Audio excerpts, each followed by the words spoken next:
Ask around, and every single person you meet will tell you that to set your life up, you're gonna need to have a plan. That's what we've been told since the start of trying to figure out our own lives. Unfortunately, though, our plans are pretty much useless from the point we make them. In this broadcast, I'll be telling you why you should stop planning or avoid planning at all costs, really, and what the best alternative to it is.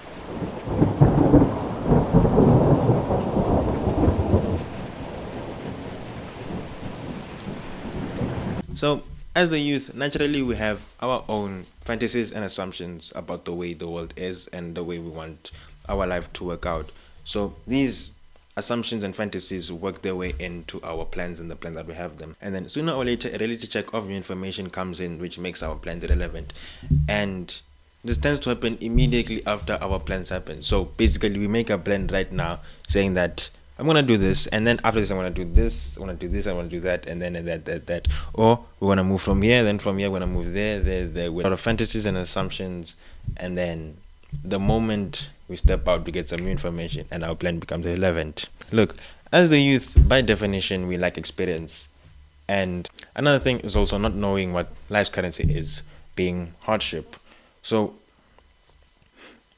our plan, by default, kind of takes the path of least resistance, where it is automatically set up to be a plan that has the least hardship in it, or the one that is most comfortable living out. One thing that makes this easier is that our plans are formulated to achieve goals, whereas the journey and experience that we have to go through in order to achieve that goal isn't really considered. Basically, what that means is that the most important part of the whole thing is really missed out of the whole planning process. The most important thing being here the journey and the pain that you have to go through, as well as the experience through all of that, in order to achieve this goal that you have, which is the plan was set up. So, given that that whole journey and pain is not considered, that kind of makes your whole plan irrelevant. And another thing with plans is that they somewhat corner you into going a certain path or a certain way, or a certain path or a certain way with this plan that you have. So your eyes and your focus is on this path or this plan that you have. You become tunnel visioned in some sense on this path that you have. So it's not going to be easy to spot any opportunities that fall outside of this path or outside of this tunnel vision that you have. So in that sense, you kind of miss opportunities because of this plan that you have. But if you want to know what's worse than having a plan, even though that plan may be flawed, well, it's not having a plan. And for that, well, it's kind of a bit self-explanatory that if you don't have a plan, then there's a higher chance that you will be damaging your future. Everyone can kind of figure that out. Okay, so I'm saying that you should not have a plan, but then I'm also saying that you should not have a plan. So, well, if you're not going to have a plan, you're not going to have a plan, and both of them are detrimental. What are you going to have to do? Well, it's simple, really. It's simple, really. Just go with the flow of life. Hear me out on this one.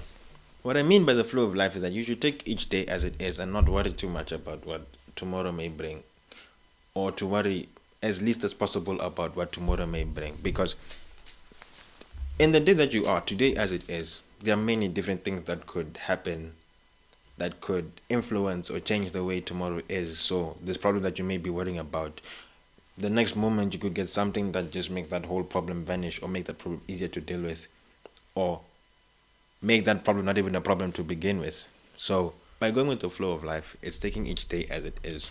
By doing that, that also allows you space to take and use every opportunity that comes to you. So whatever opportunity that's in front of you, you're able to take it and then see where it fits in with whatever plan you have for your life. I suppose that's not really the right word, but whatever sides or goals that you see with your life, with where you want to go, then that opportunity or thing could help you navigate or change or switch up the strategy that you had to figure out where your life was going.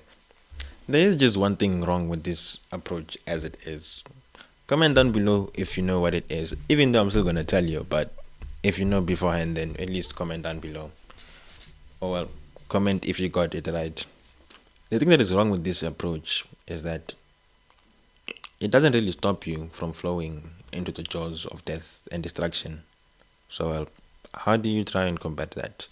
And well, it is simply by running away from it, those jaws of death and destruction. But how would you do that? Well, you run away from the life or versions of life that you do not want.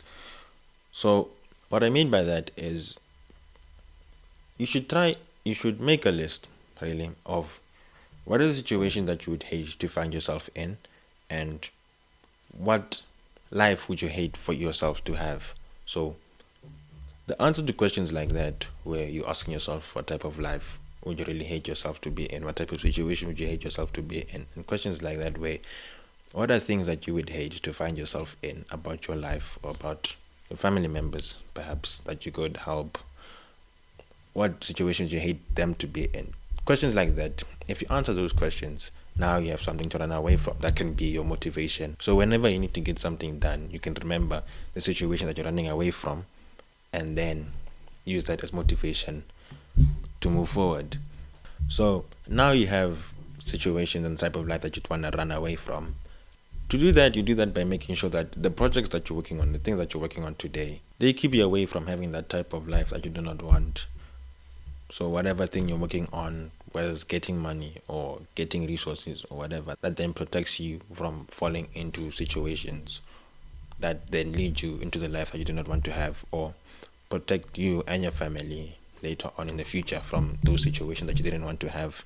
And then, of course, if you're extra ambitious like me, then, well, you could sprinkle in a bit of a life that you want to run towards. Sure, you might not need to be extra ambitious to do this, but if you're like me, then maybe being that millionaire, being that billionaire, having that extra bit of, maybe owning a supercar or whatever, that's your thing, then that then is your thing to run towards. But of course, I'd say it's better to have something to run away from first, and then if you want something extra, then you can sprinkle in something to run towards. And then by doing all of this, you somewhat approach life in a clean slate, or at least look at it with the clean slate, where you have a life to run away from, but you also have a life to run away. You have a life to run away from, but you also have a life to run towards.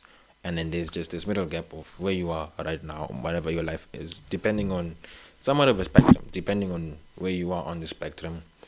And then the clean slate is that now, whatever opportunities come on your table or come on your desk where you're looking, whatever opportunities you're looking through, you're looking at whatever is able to make you run away from this path that you do not want, or whatever opportunities that you have, then you're able to slot in to the whole plan or whole strategy and see how they fit in to moving you towards the life that you want.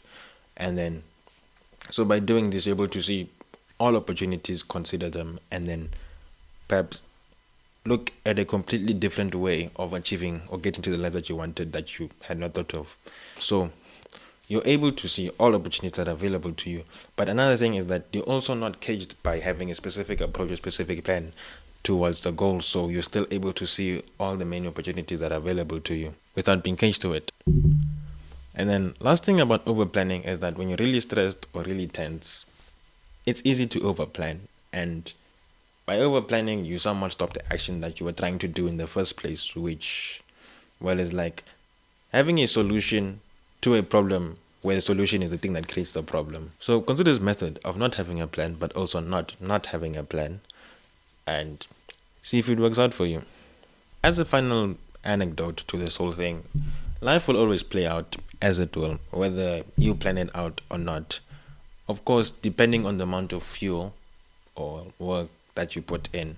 So the more fuel or work you put in a specific direction, the further you'll go in that specific direction, no matter whether you planned something or not. That's just something for me that I learned at observing my own life, where I used to plan everything and everything was like planned.